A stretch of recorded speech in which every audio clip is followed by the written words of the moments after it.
Bonjour à tous, bienvenue dans notre salon Odéon dans le cadre des interviews du CNCH. Aujourd'hui, nous avons l'honneur et le plaisir surtout d'être avec le professeur Amine Baloul. Professeur Amine Baloul qui est cardiologue interventionnel à Sfax en Tunisie, professeur agrégé. Bonjour professeur. Bonjour, monsieur. Merci d'avoir accepté de participer à cette interview.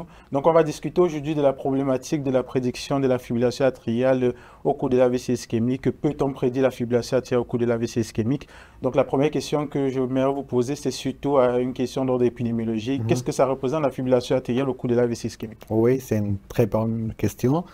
Merci d'abord de m'avoir offert cette occasion pour discuter au bout d'un sujet très crucial entre neurologues et cardiologues, qui est la prédiction de l'AFA à la phase aiguë et chronique de l'AVC ischémique. Donc l'AFA, c'est très pratiquement parmi les causes les plus importantes dans des AVC ischémiques. D'abord, comme vous savez, généralement, c'est quelqu'un qui fait un AVC, il faut le bilanter, un bilan exhaustif qui se fait à la phase hospitalière. Et puis, il faut poursuivre ce suivi après la sortie de l'hôpital. Pourquoi? Parce que généralement, pendant cette phase hospitalière, on arrive à faire le diagnostic chez presque 2 tiers des patients. Et 1 tiers des patients restent sans diagnostic étiologique. Et parmi les causes les plus fréquentes, c'est la fibrillation atriale qui représente une cause majeure de ces AVC cryptogéniques, mais il faut savoir la dépister pour démarrer l'anticoagulation des patients et éviter bien sûr les récurrences. Voilà. Merci beaucoup, professeur. Donc, effectivement, là, on a l'enjeu de la détection ou du screening de l'AVC ischémique cryptogénique. Cryptogénique parce qu'on effectivement, on ne retrouve pas de cause. Ouais. Alors, disons, quels sont les moyens de screening actuels avec toutes les avancées technologiques? Comme j'ai dit au début, à la phase hospitalière, il y a tout ce qui est classique. Il faut faire bien sûr l'examen clinique, le CG pour chercher cette EFA, l'holter rythmique 24-48 heures. Il faut bien sûr faire l'échographie cardiaque pour faire chercher un thrombus, un myxome, un RM. Voilà. Et après, bien sûr, il faut continuer cette surveillance par des holters prolongés, que ce soit externes, voire des holters implantables pour certains patients, notamment les patients qui sont à risque, on va dire, élevé de fibrillation auriculaire. Là, c'est le classique, mais comme vous savez maintenant, avec l'omniprésence, on va dire, des nouvelles la technologie, les montres connectées, les smartphones, il y a aussi les gilets. Là, on peut s'en servir de ces moyens aussi pour améliorer la pertinence et le dépistage de cette fibrillation atriale. C'est vrai, ce sont des nouveaux moyens qui ne sont pas encore validés, mais toujours pour le dépistage, je pense qu'on pourrait les utiliser, voilà, au moins pour le moment. Voilà. Merci beaucoup pour ces précisions. Alors, ça c'était le côté, on va dire, diagnostic screening. Actuellement, on parle beaucoup de prédictions avec des modèles, des scores qui existent. Donc, je ne sais pas si vous pouvez nous en parler, nous dire quelques mots dessus. Exactement. Effectivement, en fait, ce qui est classique, là, et on le savait depuis plusieurs années, il y a des scores qui ont été validés pour prédire cette fibrillation atriale. Ce sont des scores qui sont généralement faits sur des cohortes qui ont utilisé des holters de longue durée, des holters prolongés.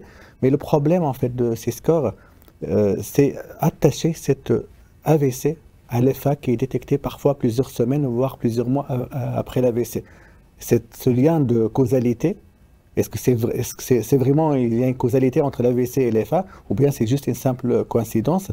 Parce que, comme j'ai dit, détecter une EFA plusieurs semaines, plusieurs mois après un AVC, ça pose ce problème d'imputabilité. Donc, je pense que ces scores, malheureusement, ils ne sont pas toujours bien précis et surtout, parfois, ils sous-estiment le risque chez certains patients. Et donc, à mon avis, il ne faut pas se fier de ces scores pour dire ah, c'est un patient à haut risque ou pas. Il faut encore utiliser d'autres moyens. L'autre moyen, c'est essentiellement dépister la cardiomyopathie atriale, qui, je pense, jouait un rôle très important dans la genèse des AVC et aussi de la fibrillation atriale. Ça constitue un vrai substrat pour cette fibrillation atriale et donc il faut, je pense, bien la chercher. Bon, peut-être vous allez me dire la question comment on la cherche. Il faut la chercher par les différents moyens. Il faut chercher les facteurs favorisants, d'abord cliniques, tout ce qui est comorbidité, donc obésité, insuffisance rénale, AVC. Ça peut même aussi favoriser cette dysfonction atriale. Après, il y a aussi les moyens qu'on dispose, le CG, il faut bien analyser l'onde de P, voir sinon une onde P qui est large, la dispersion de l'onde de P. Il y a également les anomalies qu'on cherche à l'holter rythmique. Il ne suffit pas de voir si le patient il a fait NFA ou pas. Il faut également regarder le nombre d'extrasystoles supraventriculaires, la charge extrasystolique. Il faut également regarder la variabilité de la fréquence cardiaque qui témoigne du système nerveux autonome, parfois aussi qui joue un rôle très important dans la genèse de cette cardiomyopathie atriale et de la fibrillation atriale. Et surtout, faire une échographie cardiaque qui est bien détaillée. C'est vrai, il faut décrire les anomalies structurelles, mais également il faut chercher des anomalies fonctionnelles de l'oreillette gauche. Et lorsqu'on parle d'anomalies fonctionnelles, c'est essentiellement la fonction vidange de l'oreillette gauche. Il faut la bien étudier, que ce soit par le strain essentiellement, le strain atrial. Je pense qu'il devrait faire partie intégrante du bilan à faire en post-AVC. Donc l'écho, il ne suffit pas de dire oreillette gauche dilatée, non dilatée, présence ou thrombus ou pas, mais également, je pense qu'il faut une bonne description de cette oreillette gauche, notamment la fonction de vidange, la fonction contractile et la fonction réservoir qu'on peut facilement analyser maintenant par le strain atrial. Voilà. Tout à fait. Ok, ça c'est vraiment très intéressant. Justement, la question que je voulais vous poser, c'est surtout voilà, parmi ces différents facteurs qui combinent, comme vous l'avez dit, les facteurs, on va dire, cliniques, les facteurs échographiques, surtout avec la cardiomyopathie atriale, est-ce qu'il y a un élément qui est plus pertinent que d'autres? Ou alors, est-ce que c'est une combinaison? Voilà. Effectivement, bon, élément plus pertinent que l'autre, je ne pense pas, mais je pense plutôt qu'il faut faire une approche multidimensionnelle, multiparamétrique, où on devrait étudier pratiquement tout, à la fois le profil clinique des patients, l'électrocardiogramme, il faut le bien lire, l'haltérythmique, l'échographie cardiaque, comme j'ai dit. Donc c'est une approche multiparamétrique pour améliorer la précision de ces scores et aussi améliorer donc le screening des patients qui devraient après bénéficier voilà, d'un screening, on va dire, important. Voilà. Okay, tout à fait. Effectivement, là, vous avez parlé des précisions voilà, de ces différents scores. On va peut-être se poser la question de savoir quelle est la performance prédictive en termes de sensibilité, spécificité de ces différents scores. Ben, ça diffère. Par exemple, on a un score qui est très simple à calculer, le score AS5F. C'est un score qui prend en considération seulement deux paramètres cliniques, l'âge et la sévérité de l'AVC. Je pense que c'est insuffisant pour dire si le patient il va faire ou il a fait de l'AFA ou pas. D'autres scores, par exemple le score SHATS2, le score SHATS-VASc, le problème aussi de ces scores aussi, il inclut uniquement des paramètres cliniques, mais pas de paramètres paracliniques. D'autres scores ont été développés à partir peut-être d'électrocardiogrammes associés aux paramètres cliniques, mais qui toujours manquent de sensibilité, de spécificité. Ça diffère franchement selon le score. C'est pour ça que j'ai insisté sur une approche multiparamétrique, multidimensionnelle, pour dire quel est le patient à haut risque de développer l'AFA pour le screener de façon plus importante. Parce que si on va mettre des haltères longue durée ou des haltères implantables à tout le patient, donc ça va être très coûteux et ce n'est pas toujours disponible. Et je pense qu'il faut réserver ces appareils aux patients qui sont au plus haut risque de faire donc, cette fibrillation atriale. Donc c'est une approche multiparamétrique qui devrait combiner pratiquement tous les paramètres. Voilà. D'accord. Donc là, on aboutit presque à ce qu'on appelle un dépistage ciblé de la population. Exactement. C'est un dépistage ciblé en fonction du risque qu'on a décrit, mais en analysant à la fois le score, mais également en cherchant des facteurs en faveur de cette fameuse cardiomyopathie atriale. Comme j'ai dit, ça va être le substrat principal pour le développement de l'AFA. Et même, ça a été même décrit des AVC qui sont survenus sans peut-être AFA. Ça explique peut-être le temps de latence qu'on trouve parfois entre l'AVC et l'AFA. Est-ce que c'est pas vraiment, c'est juste cette cardiomyopathie atriale qui a favorisé la formation du caillot sans peut-être faire de l'AFA? Je pense que ça se discute la question d'anticoaguler chez patients, même en dehors de l'AFA, si on découvre qu'ils ont une cardiomyopathie atriale qui est assez avancée, et chez des patients surtout qui ont fait déjà un AVC. Voilà. Tout à fait. Donc là, c'est peut-être la question de fin, c'est vraiment la place de l'intelligence artificielle.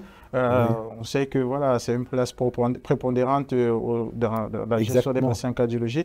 Là, actuellement, dans ces modèles, quelle est sa place? Bah, sa place, elle est importante parce que c'est un sujet d'actualité, l'intelligence artificielle, elle est récente. Bon, surtout elle est brûlante dans presque le sujet de la médecine, essentiellement de l'AFA. L'intelligence artificielle, en fait, comment elle fonctionne, c'est simple. On va apprendre à la machine quels sont les patients qui sont à risque, à un grand risque de faire l'AFA. On va lui dire, par exemple, tel patient, il a fait de l'AFA, l'autre, il n'a pas fait de l'AFA.